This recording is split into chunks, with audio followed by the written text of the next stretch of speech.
最近有間 NGO DM 我，希望我拍片分享下正能量。諗咗好耐，到底分享啲咩好？適逢今日去日東酒店參加意識節，就用呢個做主題啦。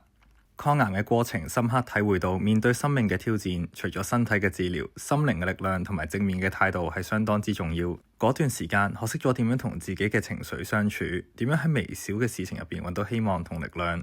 情緒好，身體復原當然會更加快。運動與情緒健康協會就係致力推廣呢一種全面嘅健康概念。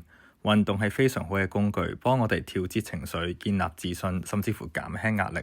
除咗強身健體之餘，更加係心靈嘅良藥。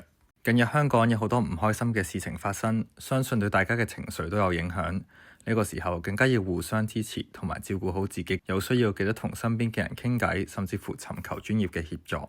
希望大家都一樣揾到一個適合自己嘅方式，為自己注入正能量，活出更健康、更積極嘅人生。